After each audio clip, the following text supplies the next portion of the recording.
flying object. I got 3 of them. You will believe.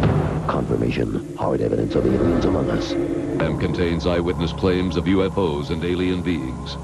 Whenever possible, actual footage is used to present these stories. In other cases, dramatic recreations are utilized. It's just after midnight on a late fall evening. Police Sergeant Toby Maloro is responding to a report of a strange light in the night sky. Suddenly, his car mysteriously shuts down. What happened next would change his life forever.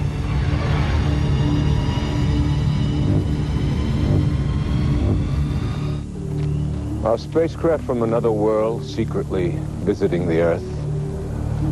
Thousands being kidnapped by an alien species and subjected to horrifying experiments. Outrageous claims? Or could they possibly be true? Good evening, I'm Robert Davi. Tonight we'll search for confirmation, the hard evidence of an extraterrestrial visitation. We'll seek the answer to the question, are aliens among us? Tonight, startling footage of a UFO. But is it for real? There has to be something incredible. This UFO was filmed from the space shuttle. The technology we're looking at is quantum leaps beyond anything we have on the Earth. These people say they've been abducted by aliens. They were tall, they were very thin, huge eyes. And that horrible things were done to their bodies. A probe was put up my right nostril. I was terrified. When did the UFO phenomenon begin? Roswell, New Mexico is still the mother of all UFO stories. But is our government telling us the truth? The Army said it was a flying saucer. Is there a cover-up of UFOs? This teenager says he's got proof. I found reports going all the way through the 1990s. And he's posting this evidence on the internet. There's something there that the government doesn't want us to see. Does this man have an alien implant? I don't want that thing in me if I didn't give them permission to put it in. Doctors are shocked by what they find. This man's life has been a nightmare of alien abductions. Why me, and for what reason? Is his story a hint of our dark future? And for the first time on television, the most credible recent UFO sighting, recorded by over a dozen policemen. This is weird. Oh my God, I hope that's a plane. Oh, please be a plane. Oh, please. Are UFOs real? Do aliens exist? Tonight, join me as we explore one of the greatest mysteries of our time.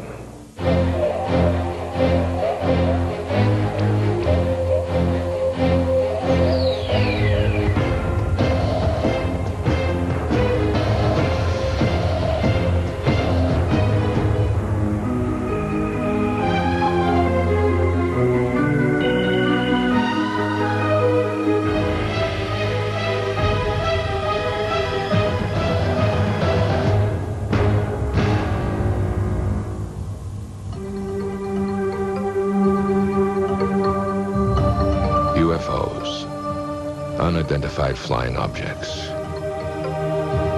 Are they actually alien spacecraft?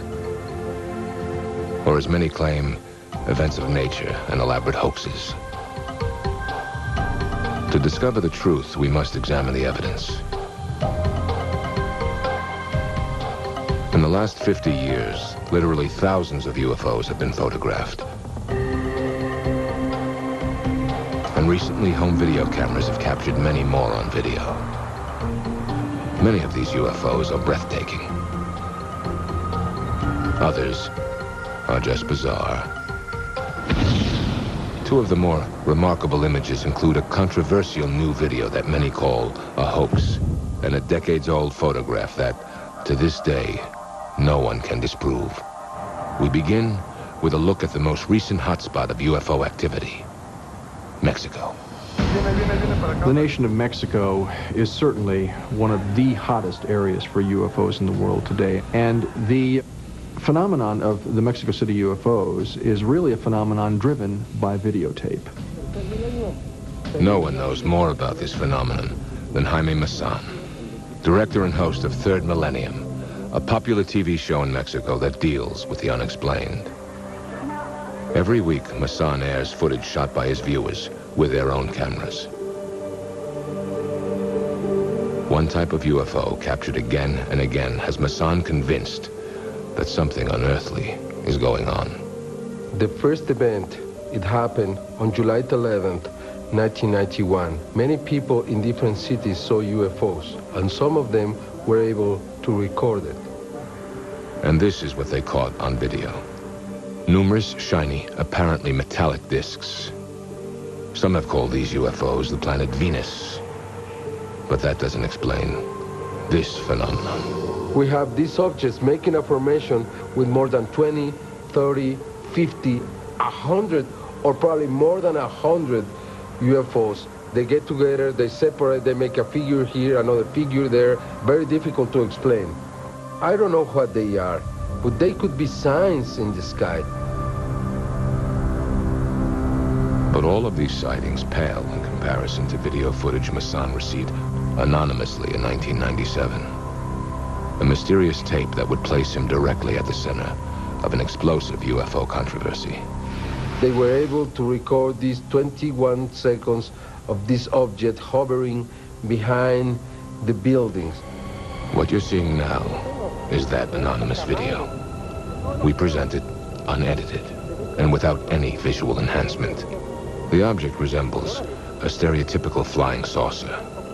What makes the UFO so striking is its movement, darting behind these high-rises, suggesting that its size is over 50 feet in diameter. But is this footage for real? I thought it was a hoax. I haven't seen anything so real, so clear, so close. And then I said, no, this is not a hoax. There has to be something incredible. The obvious question arises, were there any witnesses?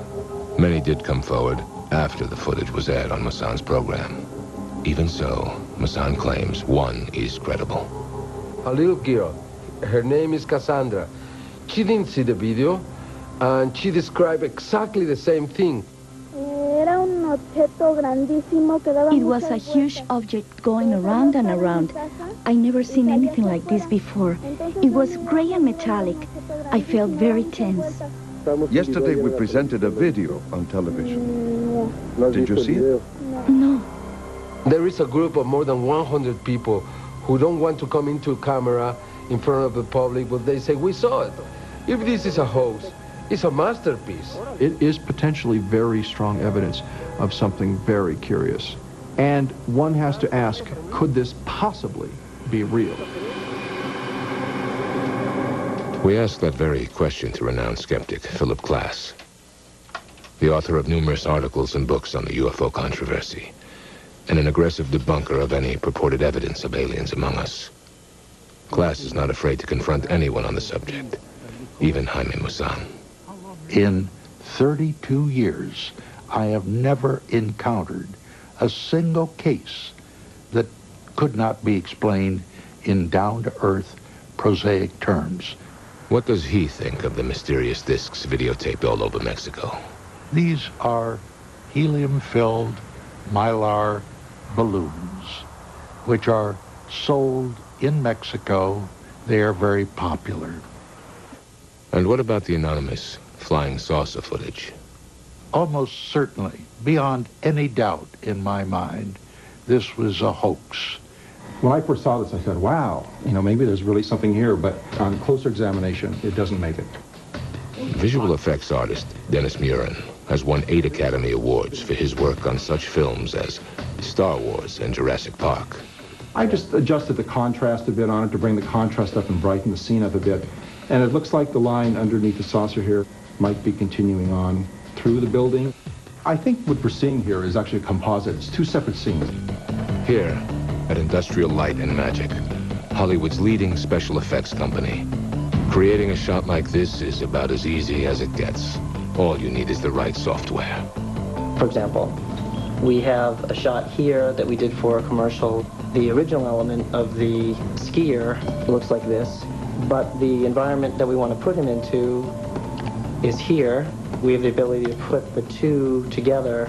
So in the context of the UFO footage, we can put him behind the rock the way the UFO goes behind the building. We can zoom the camera to fool the eye into thinking that it was shot at one time, and we can do both at the same time to add up to the impression that it was shot and it's real, when in reality it's not real. Seeing isn't believing. Who is going to invest $8,000, $10,000, $20,000 into produce something like this just for a joke? Actually, it wouldn't cost that much. When we were doing the Star Wars films, for example, and all the way up through the 1980s, to put, say, a flying saucer like this or a spaceship in front of the background would take, you know, $200,000 or $300,000 worth of equipment and a dozen highly specialized, talented people who've spent decades learning how to do their skill. Now, 1 or 2 people on a desktop can do that with a Mac or a PC and turn out something that looks pretty darn good. We've proven that any new video like this can easily be faked. Ironically, the most convincing evidence of a UFO may be photographs from nearly 50 years ago, a time when computers that could alter or create images were merely a fantasy. These 2 shots, taken in 1951, are the most widely disputed, but never disproven photographic evidence of a UFO. The photographs, of course, obviously have all kinds of implications. That if these photographs are real, then UFOs must be real. For a conclusive analysis of these remarkable photos, we obtained the original negatives and brought them to the Brooks Institute of Photography in Santa Barbara, renowned for its definitive study of the Shroud of Turin. By using the most sophisticated computer software available on the original negatives, they were able to literally take these photos apart, piece by piece. I can come in on it and see if there's any mismatch in the grain pattern, the grain structure, anything that's an obvious tip-off as to this being a fake or some sort of darkroom trickery. The photos were taken by Paul and Evelyn Trent, a young farming couple from McMinnville, Oregon. Could they have pulled off such a convincing fraud? The Trents were not the sort of people that you would leap to the conclusion they were hoaxers. They had no interest in UFOs. They weren't imaginative people. They were farm people. To skeptics like Philip Glass, the Trent photos would be easy to fake and are easy to explain. The photograph almost certainly shows something like a hubcap suspended from electric wires that connected the house and their garage. But the experts saw no evidence of this anywhere in the photographs. There's no sign, no hint of anything suspending the object, a thread, a wire. I just don't see any threads or any wires there. If it wasn't a hubcap suspended by wires, was it simply a model thrown in the air? Not according to the analysis. In fact, the UFO itself offered the most convincing evidence. I think if it were an item very close to the camera, it would have a much darker underneath on that one photograph. There'd probably be more evidence of some sort of texture, surface detail, when in fact there is not. So for that reason, I'm convinced that it is a distance away from the camera. How much of a distance? According to the Brooks Institute, it's likely that this object was thousands of feet from the camera. That calculation would make the UFO hundreds of feet in diameter. Putting the theory of a hoax further in doubt is the fact that the Trents never profited from taking these pictures. Even so, Philip Glass is not convinced. Why would they do this? To achieve fame? To see if they could fool the experts? If this was, in fact, what the Trents were after, if they actually did fake these famous photos, then they somehow did a better job 50 years ago than the sophisticated computers of today. As it stands, these 2 famous photographs cannot be debunked by the experts, and they remain unexplained. If you think the most convincing photographic evidence of unidentified flying objects has been documented here on Earth, you may be wrong. Recently, UFOs have been analyzed from a startling new and unexpected perspective. and liftoff of Space Shuttle Discovery.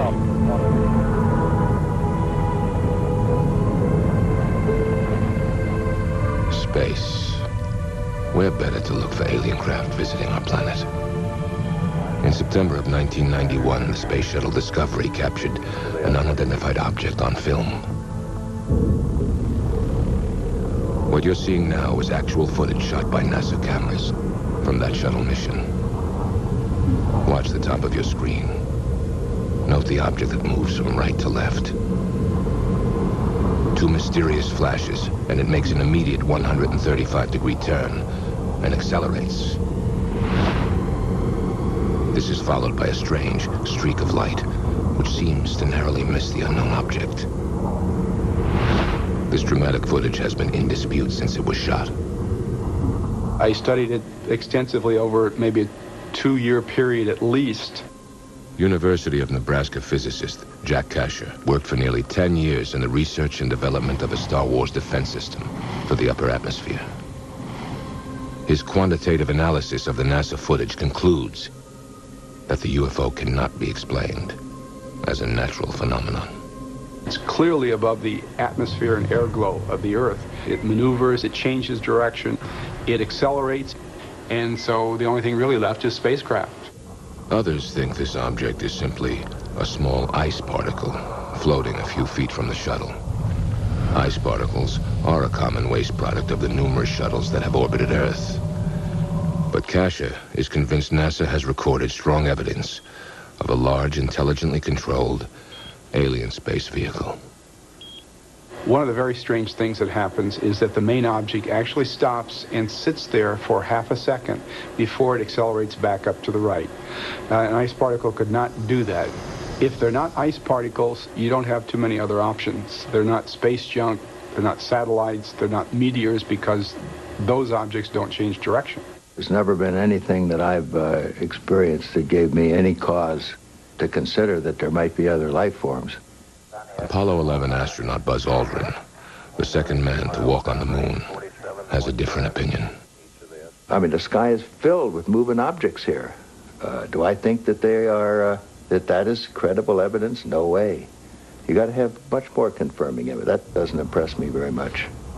Not every former astronaut is as skeptical. Well, it is true that there's all sorts of things floating in space, but I don't think it should be dismissed out of hand. We need to take a more careful look at this type of evidence than we might otherwise. Dr. Edgar Mitchell also walked on the moon during the Apollo 14 mission. I'm quite open to looking at evidence, looking at data that purports to speak of an extraterrestrial presence or some sort of space activity we're not familiar with, and analyze it critically. Perhaps we have been visited. To me, I don't see anything in the video that reflects anything about UFO. Research scientist Skeet Vaughn studies the upper atmosphere for NASA. He believes the unknown objects are common space debris or waste products, most likely from the shuttle itself. And he has a theory to explain their movement. If you look at the video very carefully, you'll notice there's a flash of light. And that flash of light is probably the thruster engine on one of the shuttles. When you have a thrust effect, the thrusting of the gases move out, and that hits the object and makes the object move also. If you're a skeptic, it's easy to brush off. But if you're open-minded and you see this, there's something weird about it. Dr. Mark Carlotto has 20 years of experience conducting digital image processing for scientific research. These were not videos taken by someone in their backyard. These were taken aboard a U.S. spacecraft, so the integrity of the data cannot be questioned. NASA's explanation is that what we're looking at here are ice particles floating around the shuttle, but when you look at it more carefully, it doesn't make sense. If it was a thruster firing, when the thruster firing occurs, the orientation of the spacecraft should change very slightly. But we don't see any change in the apparent motion of the stars, so that indicates the attitude of the shuttle has not changed from the thruster firing. Dr. Kasher believes the UFO was miles from the shuttle, well out of range from a thruster firing, and that it was moving at an incredible speed. If the object is as close as 10 miles, it went from 0 to 2,500 miles an hour in 1 second. And that's an acceleration of more than 100 Gs, which would kill a human pilot. And the technology we're looking at is just quantum leaps beyond anything we have on the Earth. And what about the mysterious streak of light? Could it have been intentionally directed towards the unknown object? You have a streak that goes through where it had been. One thing that pops into everybody's mind is that this is some kind of a missile or weapon system. Kasha bases this theory on years of analytical, comprehensive study of the video. Could the double flash of light be the firing of some kind of sophisticated weapon? And if so, from where was it fired? At the time this event took place, the shuttle was on a course over the west coast of Australia. Curiously, there is a large American military installation near Alice Springs in central Australia. And it's the largest satellite intelligence gathering facility in the world. Although there is no proof, there is speculation that a Star Wars missile defense system is operational at this site. But for Buzz Aldrin, the explanation behind this footage is far less provocative. And I think we're often fooled by optical illusions. I mean, it's even a term that's quite common to most people, optical illusion. What does it mean? Well, it means that there's an illusory thing that we pick up with our eyes that we can't quite explain. Illusion or not, astronaut Mitchell believes this UFO, like others before it, deserves serious study. There have been a large number of other anomalous type phenomena that have been associated with the UFO phenomenon that are not easily dismissed. It should be looked at, and we should know what that is. Although NASA insists this footage is nothing unusual. After this mission, all live satellite feeds from shuttle cameras were canceled. While the debate continues over the shuttle Discovery footage, a more recent mission is causing a whole new controversy. In December of 1996, a shuttle camera recorded this bizarre image above the Earth's atmosphere. And on the same mission, these three objects were captured on video by NASA cameras. They seem to orbit directly over a thunderstorm on Earth, moving independently of each other, yet closer together. And then there's this startling occurrence. Dr. Kasha is eager to analyze this new space shuttle footage. And these three objects are moving with respect to each other, so they're not stars. And the cameraman is interested in them too. He's going to follow them, try to get a closer look. So we have some interesting, intriguing things that I really don't understand. The most interesting thing to me is that little blob that seems to pop up from the clouds or whatever. It's got that little dark center, and it's circular, and it floats across, and I'm just really not sure what it was. I would love to be able to explain what it is. I wish NASA, when interest is shown in something like this, would put people on it to investigate it thoroughly, not just to watch the video. Sit down and do a real rigorous job and show us the science and the calculations and try to really explain what some of these things are. Where did we come from? Why are we here? These are burning questions. This is perhaps a small step in finding out a little bit more about how we fit into things. We need to make people aware that this UFO business is important and significant and worthy of study, and we need to get more mainstream scientists involved in it. I think that's very, very important.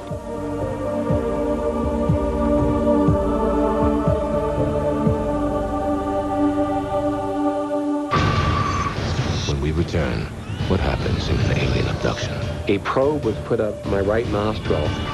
And next, did a UFO crash at Roswell? The Army said it was a flying saucer. Claims of UFOs and alien beings. Whenever possible, actual footage is used to present these stories. In other cases, dramatic recreations are utilized.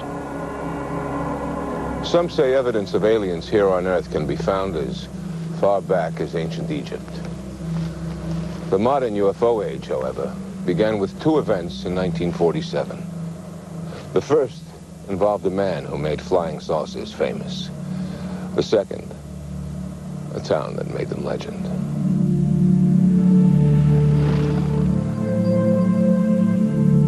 Kenneth Arnold was a private pilot from Boise, Idaho. A conservative, Western sort of man. A man without a great deal of imagination. Wasn't much of a reader, certainly not a science fiction fan. On June 24th, 1947, just before 3 p.m., Arnold was flying a small plane to Yakima, Washington. Arnold sees 9 disc-shaped objects traveling over the Cascade Mountains, flying in formation. Arnold was able, because he knew the area, to compute that they were traveling at least 1,200 miles an hour or faster. Now, there was nothing known anywhere on the globe in 1947 that could match that speed. They looked something like a pie plate that was cut in half with a sort of a convex triangle in the rear, kind of weaving and going at a terrific speed. I thought, well, maybe something's wrong with my eyes. He described the movement of the objects as like that of saucers skipping across water. From this point on, the phrase flying saucer would forever be attached to strange, unknown objects in the sky. But Arnold's sighting was only the beginning. Within days, additional independent accounts came pouring in from around the globe. I think you can probably point to individual reports that are purely imaginary, but there were a whole lot of sightings in 1947 and all through the 1940s, 1950s. These objects showed up on radar that could be photographed. They were seen by pilots, seen by scientists, astronomers, police officers, people of impeccable training, reputation, good sense. There was something there. But why 1947? Why would beings from another world choose this particular period to visit Earth?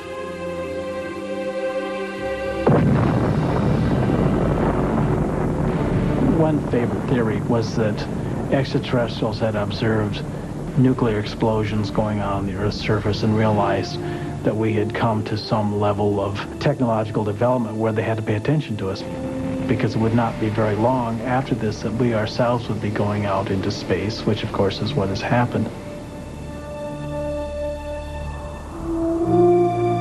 Still, the numerous sightings of 1947 might have been forgotten had it not been for what happened in a deceptively quiet corner of the American Southwest. Roswell, New Mexico is still the mother of all UFO stories. In 1947, the Cold War was heating up, and the Roswell Army Airfield, home of the 509th Bomber Wing, was the only base in the world that had nuclear weapons.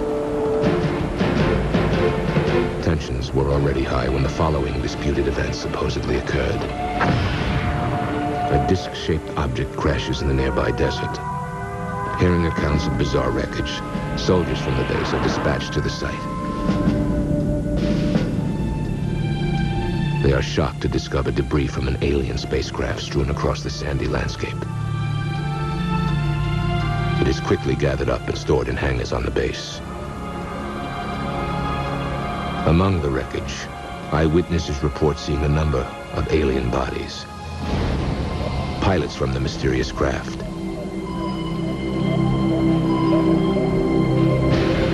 And one creature that still lives.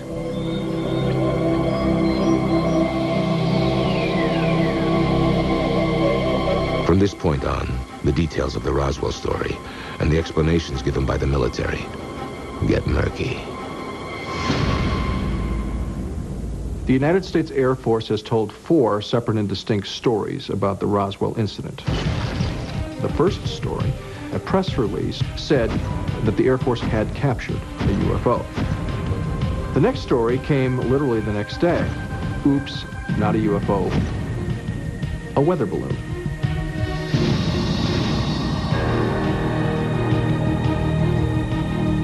It is this revisionist explanation that has led some to allege a cover-up exists at the highest levels of our government. A vast conspiracy to keep the truth of Roswell and UFOs in general from the public. Something like this is going to be swept under the rug. Something like this, there will be disinformation put out about. Something like this will be lied about to the American people. Let's not forget, the Army said it was a flying saucer.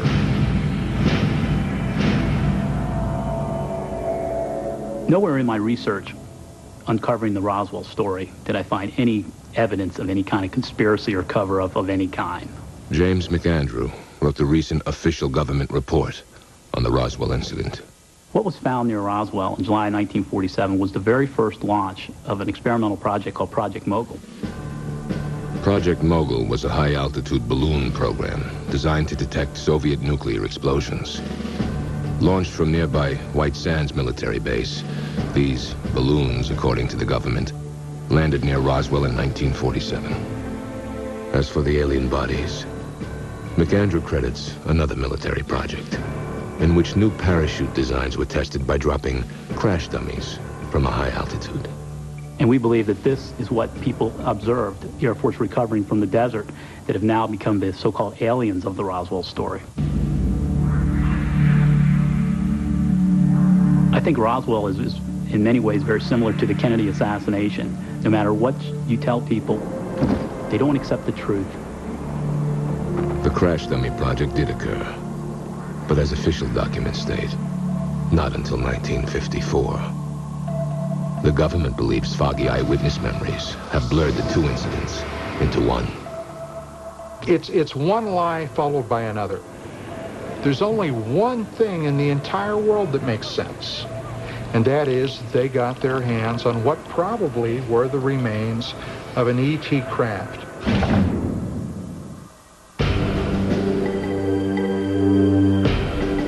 Although what actually happened at Roswell is in question, the subsequent effort of the United States government to study UFOs is not. Between the summer of 1947 and the end of 1952, the Air Force had collected some 3,200 UFO reports. And it concluded that approximately a quarter of them remained unexplained after investigation. They were classified as unknowns.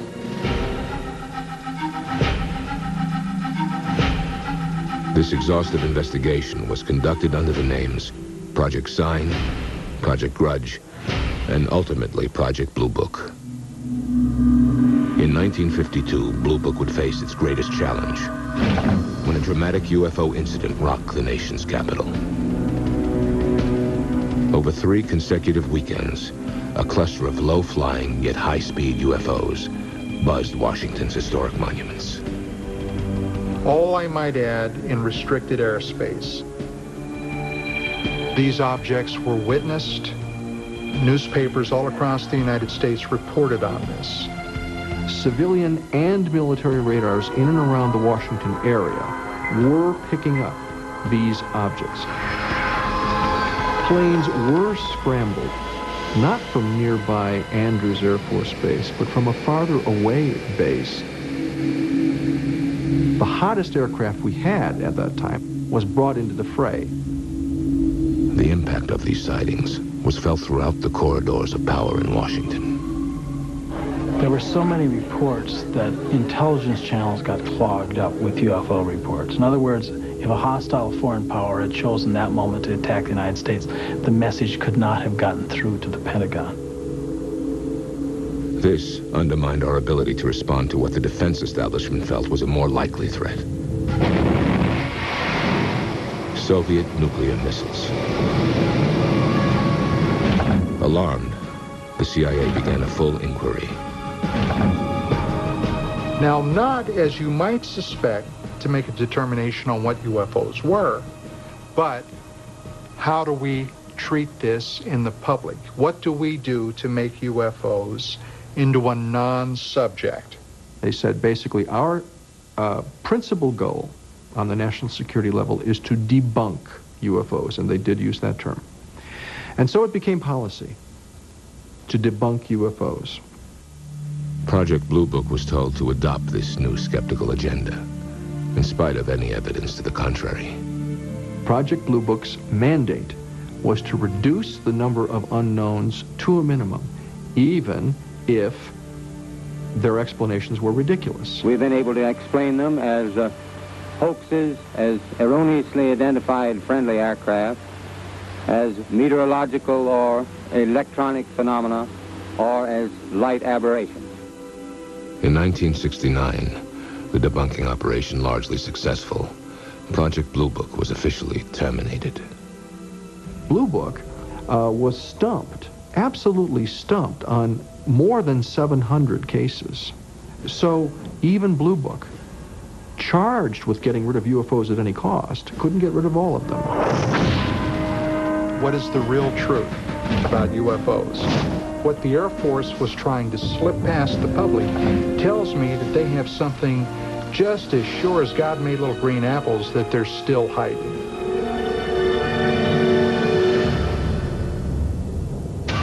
When we return, this teenager has found clues of a UFO conspiracy. Something is being covered up. And next, thousands being kidnapped by aliens. I was terrified, absolutely terrified.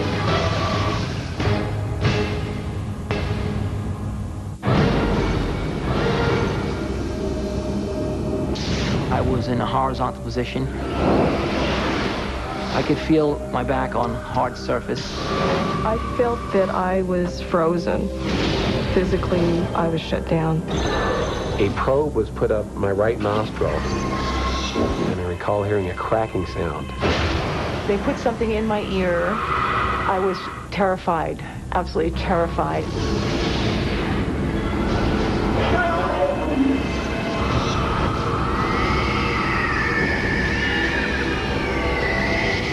Whether they call themselves abductees, experiencers, or contactees, these people and thousands of others just like them say they've been kidnapped by extraterrestrials. Could an alien race actually be conducting a widespread abduction program? It's a question that goes right to the heart of the UFO controversy. The impact of these experiences on the people that have them is enormous. UFO. Harvard professor of psychiatry, Dr. John Mack, is a Pulitzer Prize-winning author who has researched the abduction phenomenon. His book, detailing his exhaustive study, is considered a landmark work on the subject.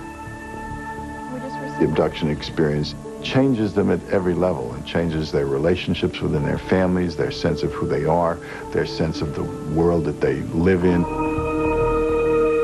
This is an enormously powerful part of their life experience.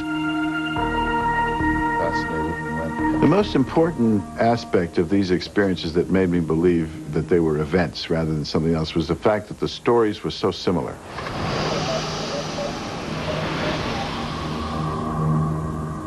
A typical abduction would go something like this. The person is in their bedroom. A light will come into the bedroom, an intense light. It was very bright, but it wasn't blinding. You could look into it. It had like a blue hue around it. Then they may see one or more humanoid beings around the bed. They were tall, they were very thin, huge eyes. They're paralyzed. They end up entering a UFO, some kind of a craft.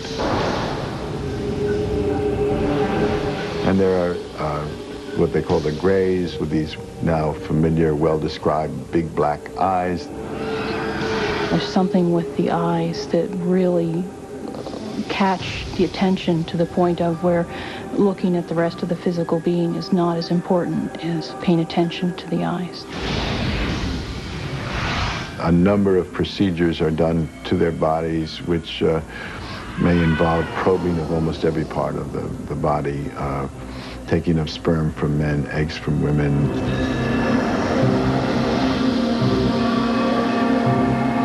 It was very powerful and very intense, and felt very vile. I felt very violated. There was a sense of helplessness, a sense of being violated. My fists were clenched, and it was not a pleasant experience.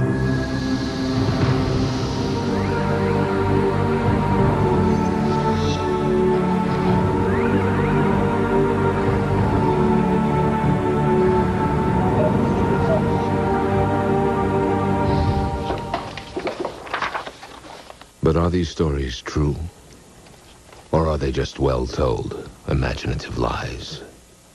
We're not dealing with just invention of a story. Something occurred here that triggered a set of emotional reactions. That's highly significant. Who knows why? I mean, who knows how this... Bud Hopkins is an abduction expert who has written a number of best-selling books on the subject. We really don't know. He conducts group therapy sessions with those who claim they're victims of these bizarre incidents. Maybe I'm a little bit... In these meetings, abductees can share their stories without fear of ridicule. I was put through a series of tests, and I thought I was going crazy. Even though what they're saying might sound crazy, they don't have the kind of behavior that crazy people have. When we do psychological testing, we find that these people are essentially psychologically normal. But a common thread in these abduction stories raises doubt. Most abductees have little conscious memory of their time spent with the aliens. They do an incredibly good job of blocking your memory from recalling almost anything. And this is the most difficult obstacle to overcome. It's this aspect of the abduction experience that Hopkins has termed missing time. And he explores it through hypnosis. I'm going to count to 3. Over his 30 years of studying UFOs, Hopkins has hypnotically regressed hundreds of abductees. He's convinced the truth can be found in the subconscious mind. I want to scream for my mom. Mm-hmm. But I can't. Why? Because it hurts to move. It's just all around me, and I can't move anywhere. There's no space to run. I've worked with abductees from South Africa and Saudi Arabia and Israel. Just standing there in the middle of the room, is that it? I have no alternative than what the evidence suggests to me in an absolute way. It's going on. It's happening. It's real. The abduction phenomenon is absolutely everybody. It's the good, the bad, the ugly. It goes across all racial divides and gender, of course, and cultural level. It's absolutely everybody. It appears to be completely random. A CNN time poll has found that half of all Americans believe there are people who have experienced an alien abduction. An Europa poll has discovered that 0.3% of their sample question believe they might have been abducted by aliens. This percentage may seem small, but it could translate to over 800,000 people. Many of those studied by Bud Hopkins have one thing in common. In terms of their personalities, many of them are suffering from what we might diagnose as post-traumatic stress disorder. I mean, when you get up in the morning and you have had one of these experiences, it's not like you just get up and want to make toast, you know? I mean, it's hard. It's hard. Something happened to these people. There's no doubt about that in many, many, many cases. But not everyone agrees. What's the first thing that you sensed is different? Among research psychologists, Hopkins' beliefs and methods are seriously questioned. It's the nature of hypnosis to put thoughts in someone's head that weren't there before. I'm not allowed to hide. Who doesn't allow you to hide? You put your faith in that person because you're lost and you're scared and you don't know what to do. Why can't anyone help me? That person puts you into an altered state of consciousness, and together you sort of do a little dance that convinces both of you that, yes, you've had this experience. You are an abductee. There is a type of person who is highly imaginative, who is easily hypnotized. They're normal, they're sane, they're not psychotic, but hypnosis is the yellow brick road to fantasy land. The big false issue that has always been dragged into this argument is the issue of hypnosis. Maybe a third of the abduction accounts we get come without any hypnotic regression whatsoever. They remembered the way one remembers an automobile accident or a mugging. I remember going inside this whatever it was and being examined somehow. Another explanation offered by skeptics is that abductees are actually experiencing what's called a waking dream. A waking dream occurs when you're going to sleep or just waking up. Your eyes are open, but you tend to see dreamlike images. And you may feel paralyzed if you're just waking up because your body is still asleep. And it may be very vivid, very colorful. And the person is probably actually going in and out of a dream state. And yet it seems very real. It seems as though I'm awake. In spite of the criticism, Hopkins believes the sheer number of reported abductions is impossible to ignore. There are many theories trying to attack it, but the theories don't hold water. Thousands of people are claiming that this is happening. There's a massive evidence supporting that. Now, for me, the evidence constitutes proof that this is going on. Well, I don't know that I really want to believe it's true. C.D.B. Bryan, author of the bestseller Friendly Fire, investigated the abduction phenomenon for the New Yorker magazine. It's quite a terrifying possibility, isn't it? That some strange beings can lift you out of your bed at night and into a spacecraft and do strange medical experiments on you. With a healthy dose of skepticism, Bryan attended a conference about alien abductions held at MIT in 1992. His findings, based on numerous abductee interviews, were published in his book, Close Encounters of the Fourth Kind. I found my skepticism diminishing to the extent that I was more open to the possibility that what some of these abductees were saying, what the researchers were saying, could possibly be true. I no longer feel that the abductees, to use a medical term, are crazy as loons, but I don't know what's going on. Either what's happening is a new psychological phenomenon, or it's true. Our basic argument is we've got to look into it. Investigation is essential. And I think any true scientist has to come over to our side at some point. Because you can't have a phenomenon as extraordinary as this and at the same time announce there's no reason to look into it. An extraordinary phenomenon demands an extraordinary investigation. When we come back, the investigation continues with one man's terrifying abduction experience. My car was lifted off the interstate. Also, for the first time on television, Ohio police chase a giant UFO. At least 14, 15 officers said that they saw something. I've never seen anything that could compare to this. And next, see the removal of what could be an alien implant. This is an extraordinary discovery.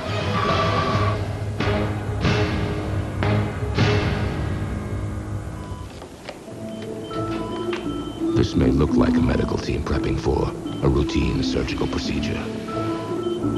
But what you will see is definitely not routine. You're about to witness for the first time on network television the actual surgical removal of what some claim is an alien implant. Thousands of people worldwide believe they've been abducted by beings from another world. But one question has undermined these incredible stories. Where's the proof? Many abductees claim it's the strange foreign objects they found in their bodies. Implanted, they say, by their alien captors. Their purpose, unknown. Will the surgical removal of one of these items be the proof of aliens among us? With this procedure, we finally have the opportunity to get to the bottom of this incredible mystery. Whitley Strieber was already a successful fiction writer when he published a landmark book in 1987 about his own abduction experience. The book, Communion, triggered an unprecedented reaction around the world. I was shocked to find that thousands of others said they had experiences similar to mine. And many of them reported finding strange foreign objects in their bodies after their abductions. If these are alien implants, it's a horrifying thought. What are they for? We found one man who believes he has an implant and wants it out of his body. He wishes to be referred to only as Paul. How did you first become aware that you might have an implant? I was skiing with some friends. I took a fall. They took an x-ray of the hand, and there was a strange object next to my thumb. How did you feel when you found out the object was there? Well, the first thing is why me? I'm not a particularly extraordinary person. Why would I be tagged? I had this feeling like I was a wild animal or a piece of cattle. I don't know how it's influencing my life, my thoughts, my health. I don't want that thing in me if I didn't give them permission to put it in. The object appears to be in the thumb, and it should be a relatively simple procedure to go in, isolate it, and remove it. Los Angeles Dr. Roger Lear and his partner, UFO researcher Daryl Sims, have studied hundreds of alien implant claims. And Lear himself has removed 2 objects from the bodies of supposed abductees. These objects seem to be all over the body, deep inside the skull, in the brain, near the lung, virtually every place you can imagine on the human anatomy. We are trying to find out by a scientific method and use those principles of science to find out exactly what this phenomena is and what's going on in these individuals. So far, test results have been inconclusive, but Lear's convinced the object in Paul's hand is different and might be the evidence they're looking for. He bases this conclusion on one curious detail. Paul is an interesting case. We took a physical examination of his hand and arm. We looked for the telltale marks of the portal of entry. We didn't see any. There was no scar. It had to enter somewhere, had to enter somehow. Paul has no memory of a previous injury, even as a boy. But perhaps this mystery isn't as mysterious as it seems. Now, if this fragment went in along the same lines as the creases of the thumb, you may not have noticed it. Dr. Nazreen Babu Khan of the University of Southern California School of Medicine believes there's a more innocent explanation for the mysterious object in Paul's hand. It's very easy to forget that you've gotten a bump or that you got hurt or that you had a pencil poke you in school. A lot of people come in and they have no recollection of it. He may have not noticed that something went under his skin, and the skin may have healed over it very nicely, not even showing a scar. Nevertheless, Lear and Sims are convinced the other foreign objects that have been removed offer clues that suggest an intelligence was involved. The nerves that they were attached to seems to indicate that there was a procedure there done that allows whomever did this to monitor that person's biological functions and even to control them. They could be tracking devices. These could be devices for monitoring a genetic change or genetic progression in the body. Perhaps if they are truly implants, they are there for a purpose where we as a human being couldn't even surmise. Just what is the foreign object inside Paul's body? The only way to know for sure is to have it removed.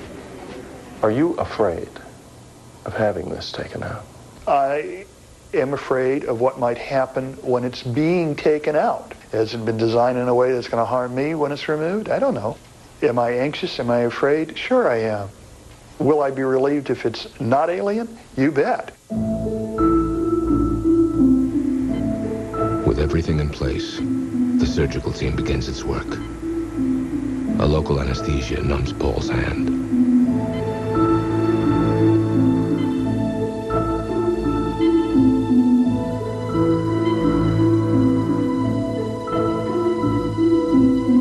The surgeon makes an incision, and it's time to remove the foreign object.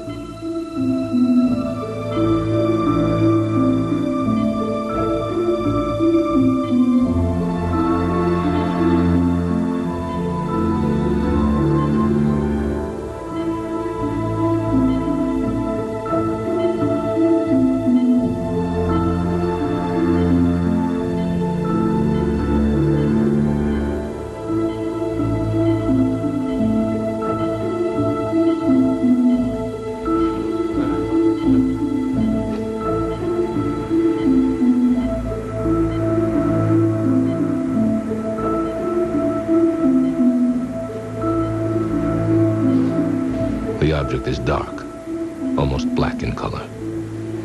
I think it's fairly safe to say at this point that this object is certainly not similar to any of the usual objects removed from the human body.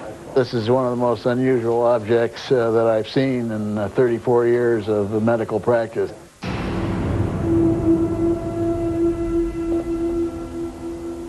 The first step in analyzing the object was to study its surface. To do that, it was examined through a scanning electron microscope. This allowed for it to be magnified up to 500 times its actual size. The object appeared to be predominantly iron, perhaps a small fragment of a steel knife or tool. But in order to reach a more definitive conclusion, the unknown object had to be analyzed under its surface, on the inside. For that process, it was brought to the University of Texas in San Antonio.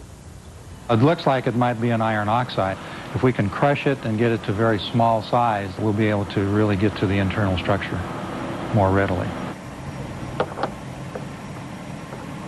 The object resisted crushing, but an outside layer did flake off. This was put under X-ray diffraction, and the results of this test were curious. They couldn't match it to any of the 65,000 known substances in their computer file. It's not in our file. I'm not sure what to think about that at the present time. That's as many known substances that we have on the planet as possible.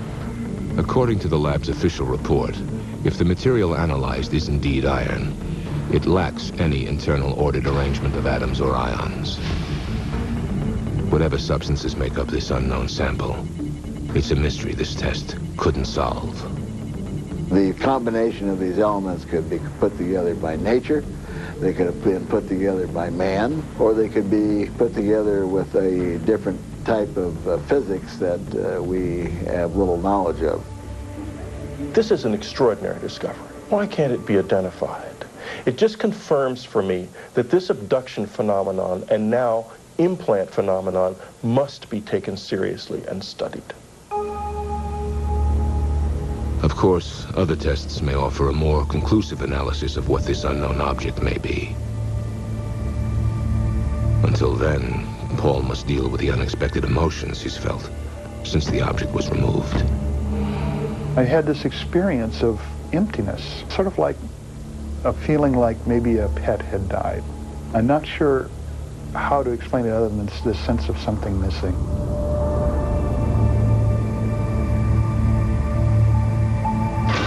Coming up. Why me?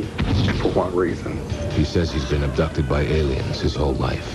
And next, is there a UFO cover-up? There's something there that the government doesn't want us to see.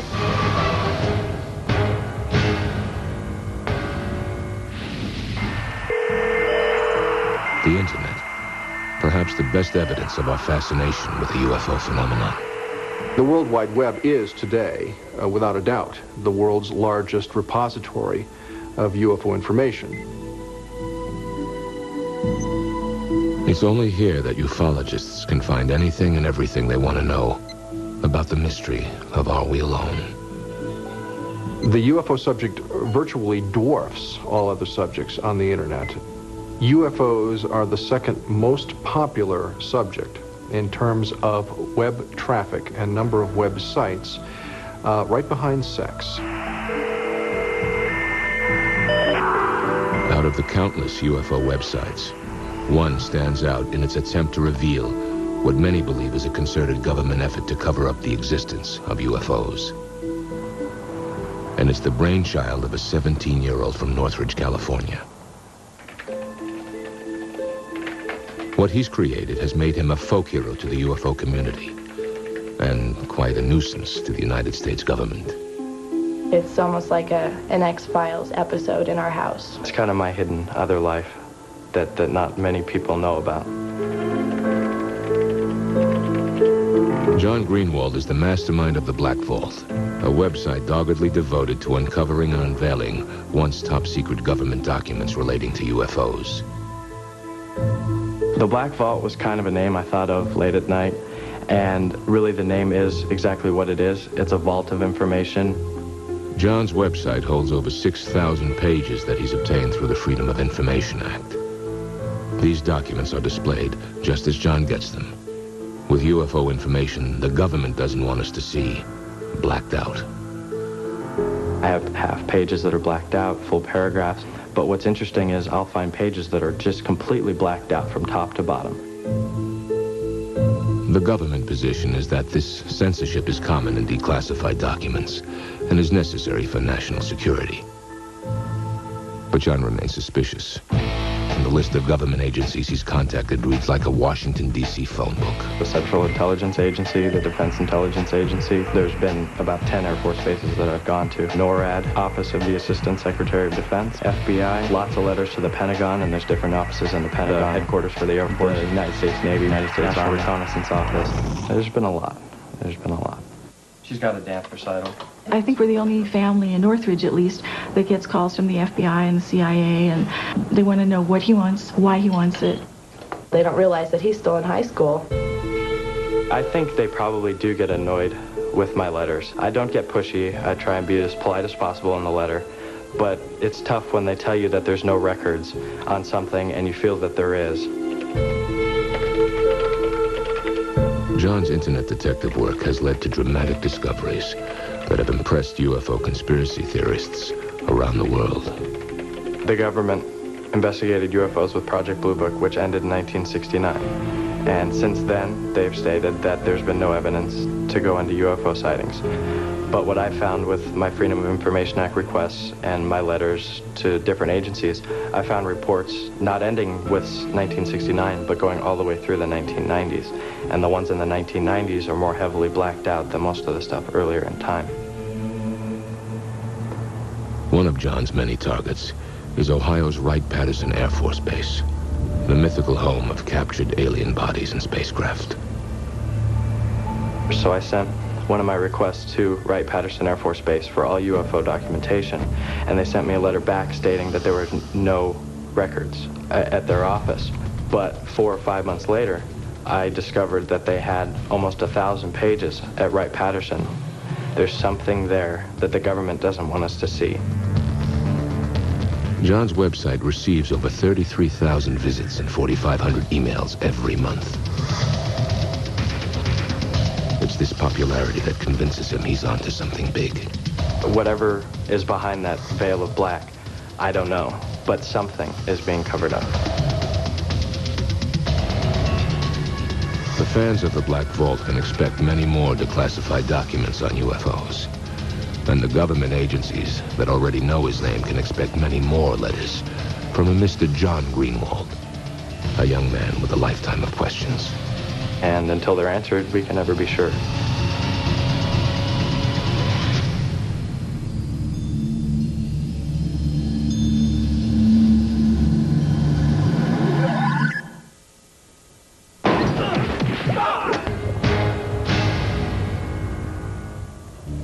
We've seen some fascinating UFO footage, heard incredible accounts of alien abductions, and even witnessed the surgical removal of what some claim is an alien implant. If any of this is true, what does it mean? Author Whitley Strieber has found a man whose story may seem too outrageous to believe, but others say it offers a disturbing answer to the question, what is the alien agenda? While researching my books, I've personally investigated hundreds of abduction cases, but one man's story truly haunts me. His name is Jesse Long. He claims to have been abducted many times since he was a boy, and the abductions he describes are terrifying. If what Jesse tells me is true, then there is a very surprising future in store for all of us. Jesse, when do you first recall being abducted? My first abduction occurred in 1957 when I was 5 years old in Rogersville, Tennessee, a very small town in Upper East Tennessee. My brother John was with me at the time.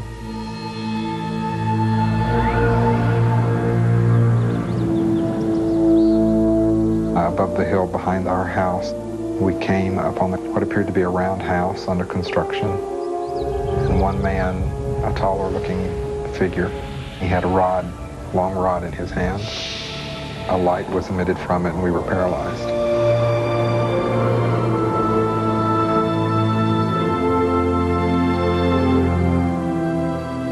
It is at this point that Jesse Long's conscious memory of what happened ends. He says it's only through hypnosis that he's been able to remember the rest of this first abduction. What you are seeing is actual footage of Jesse undergoing hypnotic regression.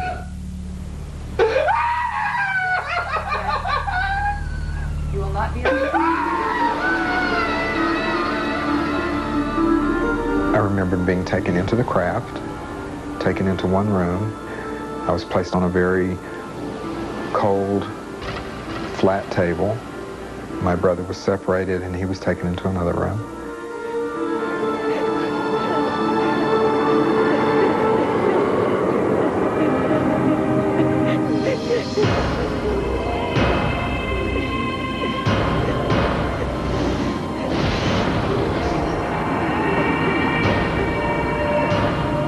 They were doing something down to my legs. I could feel them poking and prodding around my legs.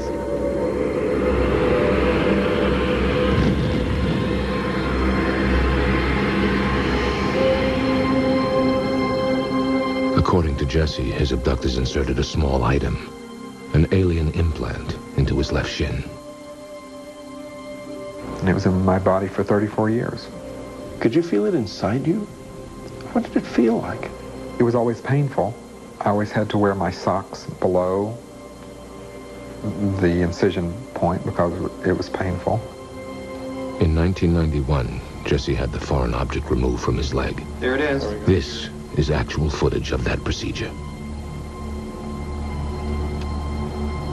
That's a good half-inch long. This is the object that was in my leg. And unfortunately, during the initial test that was done on it, it was broken into 2 pieces. But that allowed us to look at the inside. Some have dismissed the object as simply a shard of glass. But when it was analyzed at Southwest Research Institute, a materials analysis facility in Texas, the conclusions suggested a greater mystery. According to the lab's report, the object revealed a very remarkable composition and exhibited unique surface characteristics that cannot be explained, and that the questions outnumber the answers. When the object was removed, I was convinced that whatever this object was had something to do with all of my abductions. Jesse Long believes he has experienced a number of abductions since that first incident in 1957. And they became more and more horrific as he grew into an adult. Most of my abductions occurred very similarly.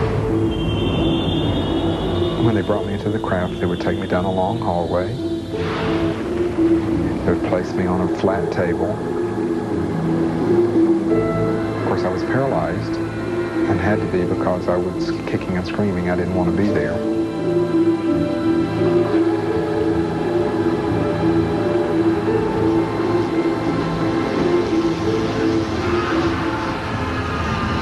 The experiments on the table included a sperm extraction. The sperm extraction procedure is the most traumatic and has caused me the most problems in that they actually force me to crossbreed with what seems to be a female being.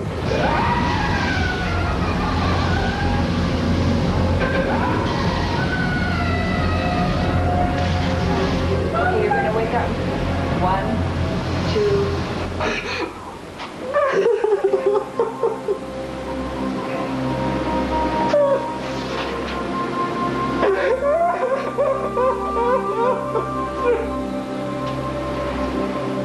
What are we to make of such disturbing tales?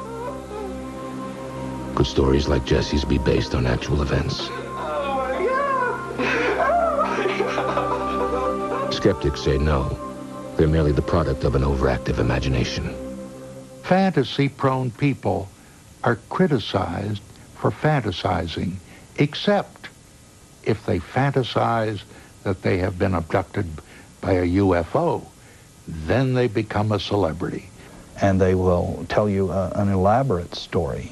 And the fantasy-prone person will actually be writhing in pain with tears streaming down his or her face as they relive some painful abduction experience that they've just imagined.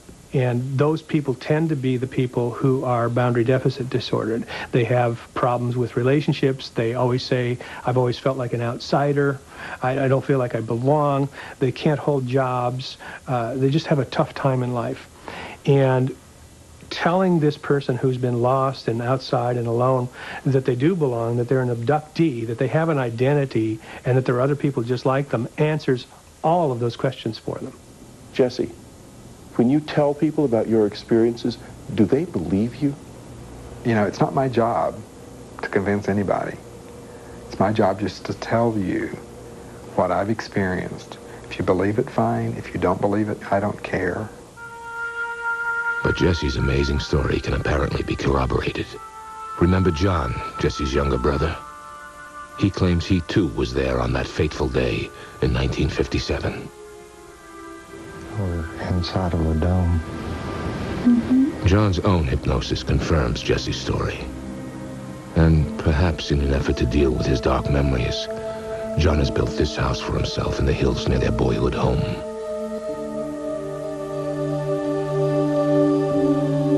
This is evidence that can't be ignored. And the story just gets more and more disturbing. What Jesse says happened to him in 1990 may answer the question that hangs over every abduction account. Why is this being done?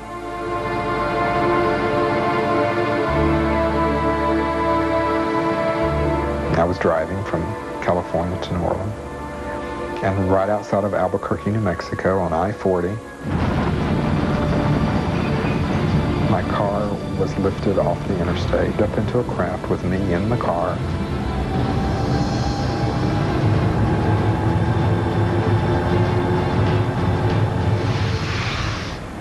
I was taken aboard the craft, placed on a table.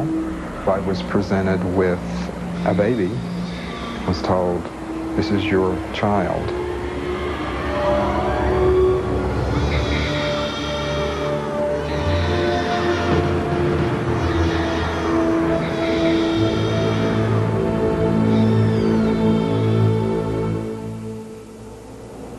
What happened then? And there were 9 other children standing along the wall. They all looked at me, and I could see, yes, they were mine. Each of the children who were standing along the wall walked up to me lying on the table, and they each touched my hand as they walked by and looked me straight in the eyes. And they walked on out of the room. And the message I was getting from them was, "We're okay. Thank you." If you could confront your abductors, what would you say to them? If I could sit down with one of them right now and ask them one question, I would want to know why me and for what reason. We have thousands and thousands and thousands of people coming forward with these cases, not only around the United States, but around the world as well. David Jacobs based his book, The Threat, on the explosive issue of hybrids, the crossbreeding of aliens with humans. For Jacobs, stories like Jesse Long's are only the beginning. I think we are looking at a catastrophic situation. I think we are looking at a disaster. We are seeing a unified program here with these beings, a program of physiological exploitation by one species of another. And I know this sounds absolutely insane. We're looking at a colonization program in some way.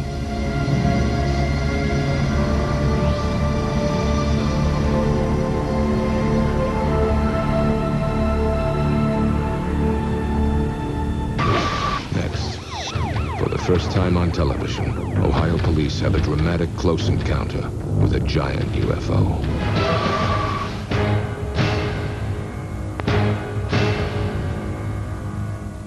For many, there's no such thing as a credible UFO sighting. But what if the UFO is seen by policemen? That's exactly what happened in Ohio in 1994. For the first time on television, you will hear an actual police dispatch recording of a close encounter. The officers you will meet are real. The recording is real. And the drama of that night is undeniable. Trumbull County, Ohio, located just north of Youngstown, is a typically quiet Midwestern community. Here, big news doesn't happen very often. But all that changed on a late fall evening in 1994. Just after midnight, the normally calm 911 dispatch center began to get a flood of calls, reports of an unidentified flying object. It was just one call after the other that was just incredible. Royanne Rudolph was the Trumbull County 911 dispatch operator who fielded most of the calls that night. How far off the ground is this? Everything from somebody who was casually stating they saw something in the air to somebody who was hysterical and thought that this was Armageddon. I mean, it was very strange. Okay, was it just like moving at a slow rate of speed? It wasn't a slow rate, it was a fast rate, but it was coming down. We just kind of took it for, okay, this is people being hysterical over a weather balloon, or this is people being hysterical over a plane or a helicopter. I wonder, did you have anyone call you about a strange plane or airplane or something in the air? Where? It was coming down Sampson Drive. I don't know what it was. It was a flying saucer. What did it look like, ma'am? It was like almost like an iridescent color. It was like a bluish purple. Though skeptical, Royanne put the word out to the officers in the field. We were having a coffee break at a local donut shop, and we got a call from the 911 center that stated that some residents had seen lights in the sky in the northern part of the township. Liberty Township Police Officer Steve Remner and Sergeant Toby Maloro didn't know what to think. It took a few minutes. We kind of laughed about it. Convinced it was nothing serious, Sergeant Maloro, an 8-year police veteran, headed out to investigate the sightings. I believed that I was going to see, if anything, a plane was landing or a plane was low. That's what I assumed I was going to see.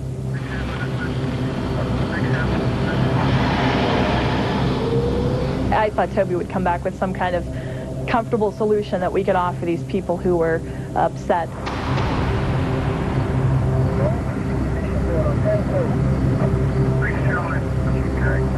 When I got up in the area, I was approached by an elderly gentleman that said that there was a huge light over his house and it had moved south down the street.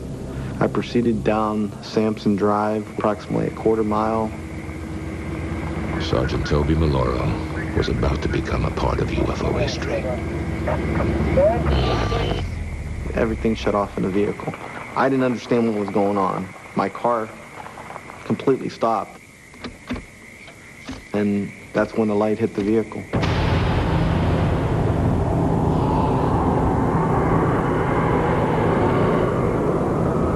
I stood outside. I was a little bit dumbfounded. I didn't know what exactly it was. I had to shield my eyes. All I could see was a very intense white light.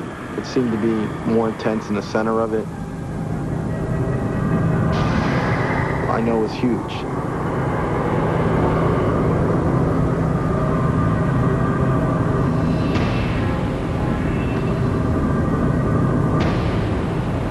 I've never seen anything that could compare to this.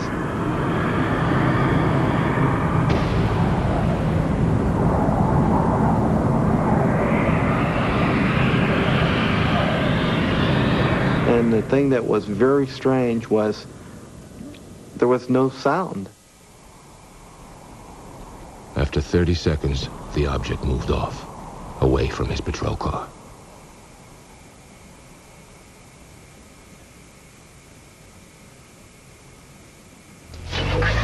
As soon as it started moving off, my car started back up and the radio kicked on. Maloro quickly began pursuit of the unknown flying object.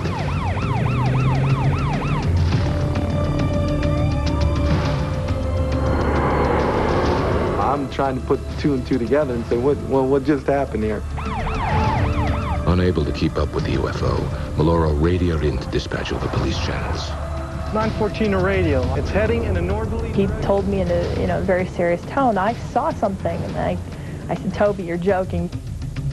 And he came back and he said, Roy, I saw something. You could see a red glow up in the sky. It was huge. This thing wasn't making no noise. This isn't funny anymore because it's getting to the point where I don't know whether to believe him or not. Well, was it moving or was it just... Yeah, it was glowing. It was moving. You could see it like up in the air, glowing and getting further away from me. People are serious. They're very upset. Whatever it was lit up, I mean, literally, if you were underneath it, you could see it would be like daylight, but red light. An object did come down at a low elevation over this area. UFO researcher Kenny Young broke the story of the Trumbull County incident. It was then observed by numerous other police officers from different agencies who were able to pursue the object coming from different locations. They were able to triangulate its position. It's south of all-82. I'm moving east now on it. Okay, David, it looks like it's flickering more now, and it looks like it's running a little east of me now. Hey, Walter, chase it back north. I want to see this thing. At least 14, 15 officers said that they saw something and were discussing it freely on their channels. This thing is going pretty good. It's all the way into Liberty now. It's going how far it's visible. You should be able to see it.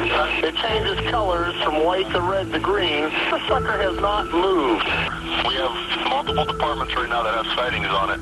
The sightings started to spread out to neighboring streets, to other communities were saying they were also seeing the same thing.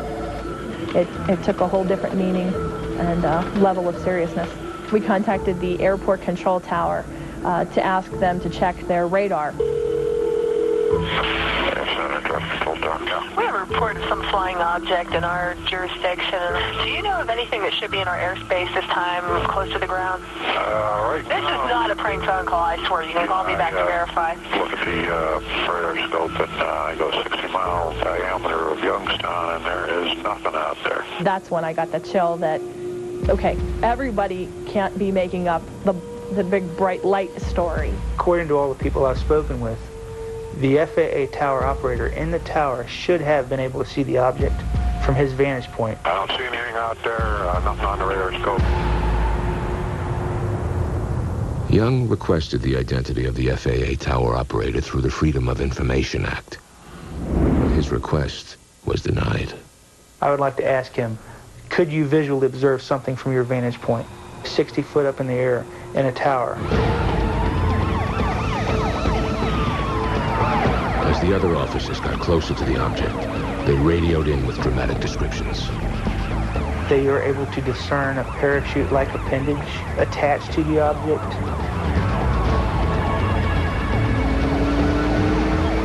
I've spoken with a number of the officers involved in this event. I've been satisfied that they are honest and they're telling me the truth.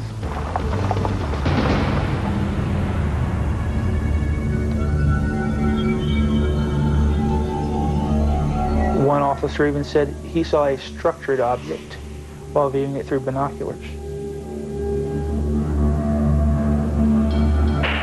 Just pulled off, there's definitely a structure there on 429, what you saw. I can see an upper structure off the main part of the lighting. Right, yeah, something with a different color lighting to it. I had no idea what was going on. You had so many calls coming in from different locations. Lieutenant James Baker of the Brookfield Township Police Department heard the amazing UFO reports on his radio. I wanted to see for myself what everybody was looking at. I decided to go to the old radar tower. This is the highest point in Brookfield Township, and I'm told in Trumbull County. What he saw when he got to the top of the tower wasn't just one UFO. He saw three. They formed a sort of triangle pattern with the center light being raised up above the other two. Oddly enough, they were changing colors simultaneously from red, yellow, blue, and green. All three lights would change at the same time. I got them right here. I'm looking at them. What the hell is it? They're sitting stationary. I got 3 of them. What do they look like? I've got 4 discernible colors. I got red, yellow, green, and blue. And the one just was like flashing. So if they're those planets those guys were talking about, then they're planets with Christmas lights on. This is weird. Oh my God, I hope that's a plane. Oh, please be a plane. Oh, please. I see 3 lights changing colors, and I've heard no concrete explanation of what they are. And I certainly would welcome any explanation. And it's exactly identical to what you would expect for a bright star or planet low in the horizon. James McGahey is an astronomer who has investigated UFO claims for over 20 years. He believes there's an easy explanation for the Trumbull County incident. This is a classic example of scintillation. Scintillation is simply what most people recognize as stars twinkling. When the stars are low in the sky, in addition to twinkling, they will also change color. Clearly, the police officer who saw the very intense bright light very likely saw a fireball. A fireball is a very, very bright meteor that can be many times brighter than the full moon. I think the car stalling was just a coincidence, had nothing to do with this whatsoever. Obviously, it had to be involved in my cruiser shutting down. There was no problem with my car because it started back up. I was told that it may have been the planet Mercury. It was not the planet Mercury.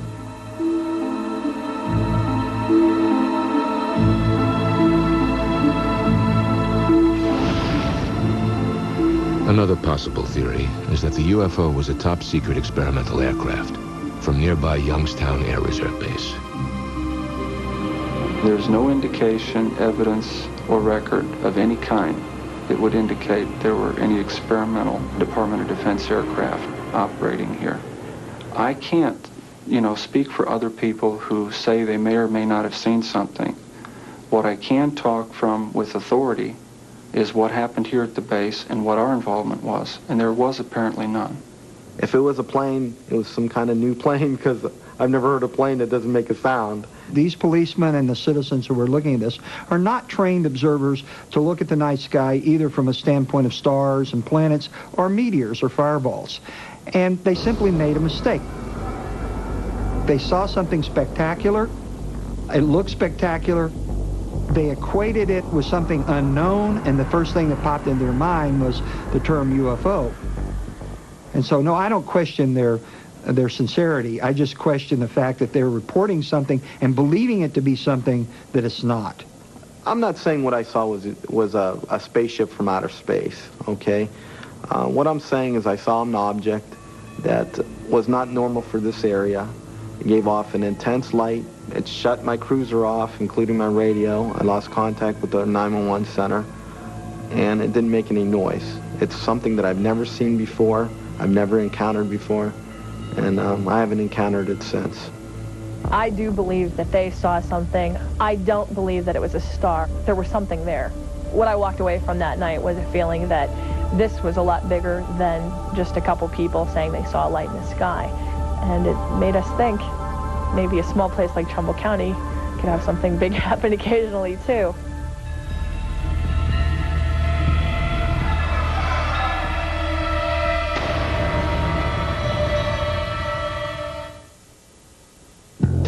Just when you need it most, it's Dollar Days at Kmart. You're probably out of a lot of things right now. So it's the perfect time to get into Kmart and shop throughout the store for the things you need throughout the house. Big savings on thousands of items are waiting for you now. When you add it all up, it's all about value. So don't miss Dollar Days at Kmart. Lowest sale prices every time, guaranteed. You have smooth, beautiful skin, waiting to be revealed. Jergens Skin Smoothing Lotion with beta-hydroxy to gently exfoliate and smooth your skin. Jergens, it nourishes your skin. Can you put a price on love? You betcha! If the object of your affection is a McDonald's Big Mac, Just $1.22 for the one-of-a-kind two-all-beef patty taste that makes you swoon. Or if you're a two-timer, get cozy with 2 Big Mac sandwiches for only $2.22. But hurry, your love may be eternal, but these prices aren't. Where does one find such love? Did somebody say McDonald's?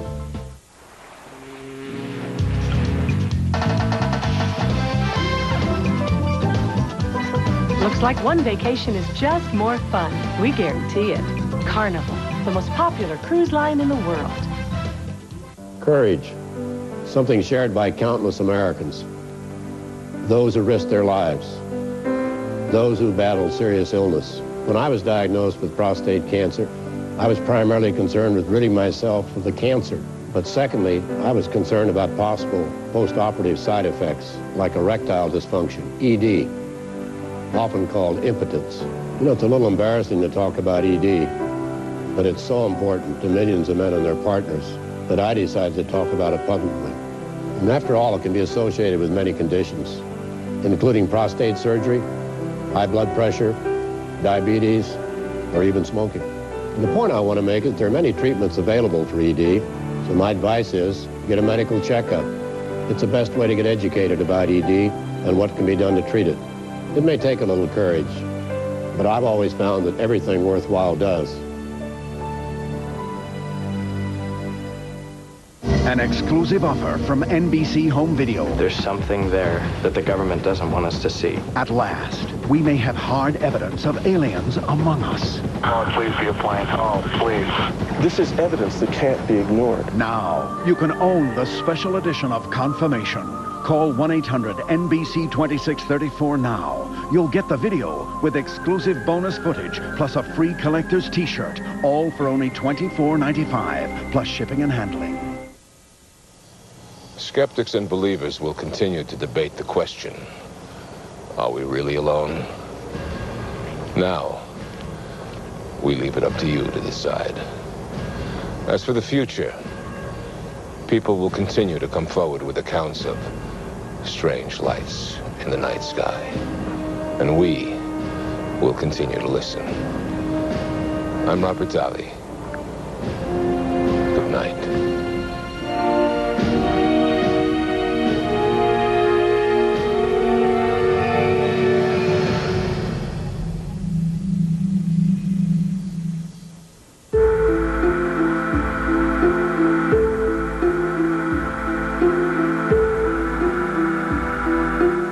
Tuesday, the Spotlight Show of the Week. Third Rock asks the musical question, Can an alien have a baby with an Earth girl?